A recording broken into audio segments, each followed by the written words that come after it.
Hi there, I'm Fabian from The Lived Perspective. I'm a white-skinned, short, reddy-brown haired human in a black t-shirt which somewhere says, Bathurst Shakespeare Players, leaning against a black and white pillow, coming to you from my bed on unceded Ngunnawal and Ngambri Lands, bringing you Mental Health Month Musings 17, these pocket notes on person-centered care. Coming to you from my bed tonight because I had a day of fairly intense pain. Still managed to get around, but with Walter back in the mix. And after a GP appointment this afternoon, it is now on the radar, at least, because I am going to see the rheumatologist in early November anyway for the osteoarthritis, that I may well also highly likely have fibromyalgia. So it's kind of a cool thing, though. I know not many people will say that when they have fibromyalgia. But if anything, my brain and my body are starting to interact. I am learning to read my physical signs. I'm able to stay in my body now long enough to connect. And that is always a massive challenge for those of us that live with complex trauma. So, while I'm not, popping the champagne bottle because I have another diagnosis under my,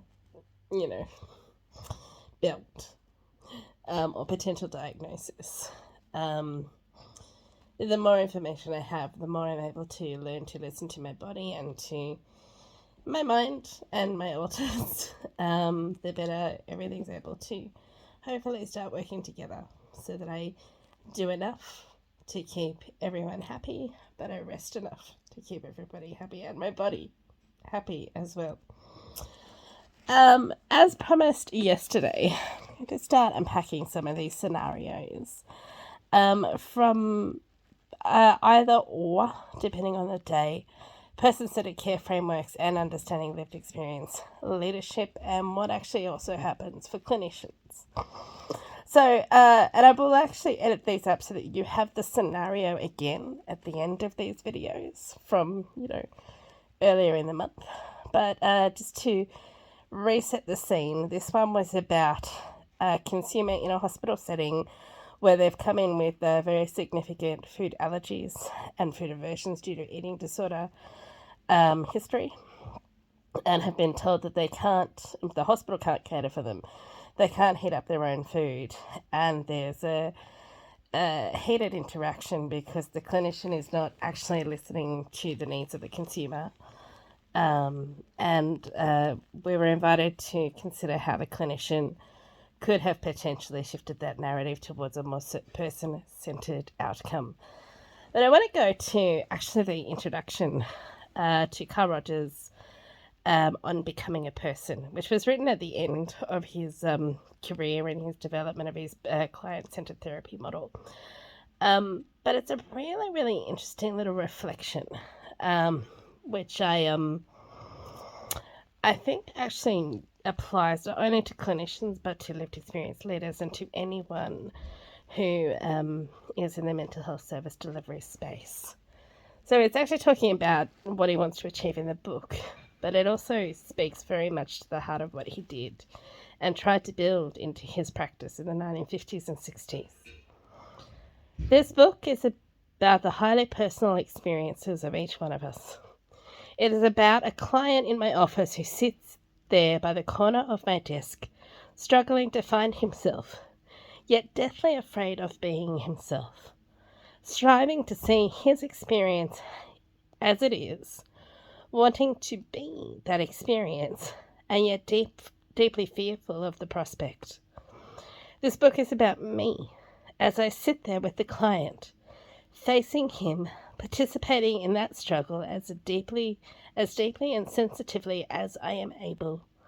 It is about me as I try to perceive his experience and the meaning and the feeling and the taste and the flavour it has been for him. It is about me as I bemoan my very human fallibility in understanding the client and the occasional failures to see life as it appears to him. failures which fall like heavy objects across the intricate, delicate web of growth which is taking place. It is about me as I rejoice at the privilege of being a midwife to a new personality, as I stand by with awe at the emergence of a self, a person, as I see a birth in which I have had an important and facilitating part. It is about both the client and me as we regard with wonder the potent and orderly forces which are evident in this whole experience, forces which seem deeply rooted in the universe as a whole. This is the heart of what I want to talk about in terms of where I see person-centered care intersecting with both non-clinical and clinical approaches in mental health service delivery. It is a privilege to be invited into anyone's pain and suffering and distress. It is a privilege, regardless of how they have come into our service, regardless of the forces that brought them there.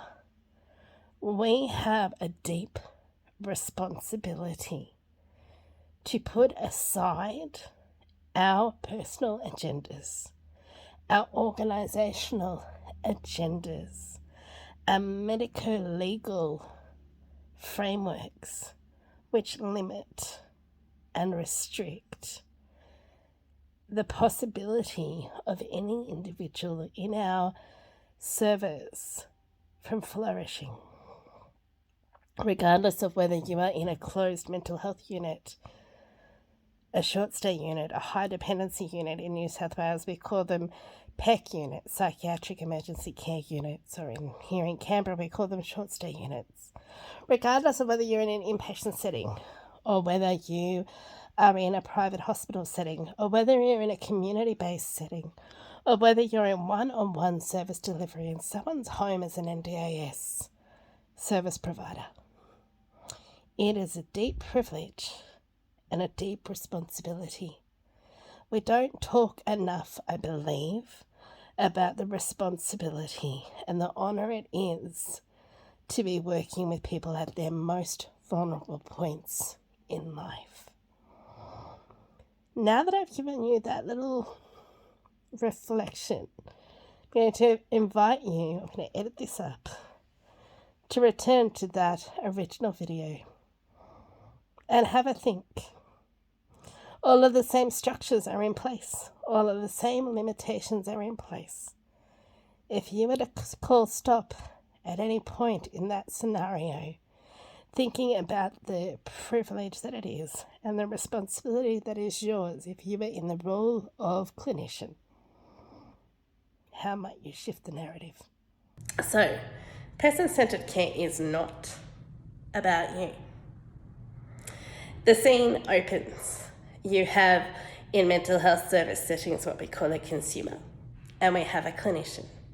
The consumer has been recently admitted to a hospital and has food allergies as well as an eating disorder, so has a range of food aversions as well. This consumer has been in this particular setting before and knows that the hospital cannot cater to their dietary needs and has had dietitians and all sorts of things, and the hospital has come and said in the past, we can't actually help.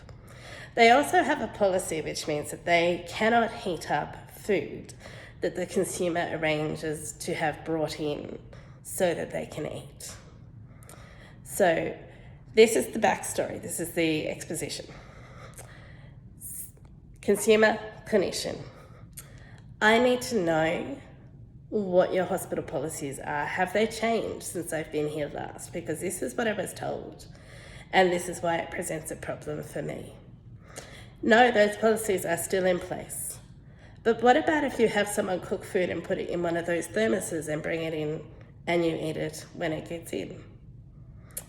That's assuming that I have people that can cook for me every day and bring food in for me every day, but also if heating up a frozen meal in a microwave is an infection control risk, What about the fact that bringing in food that has been cooked hot in my home or someone's home and brought in and then leaving it for me to eat cold?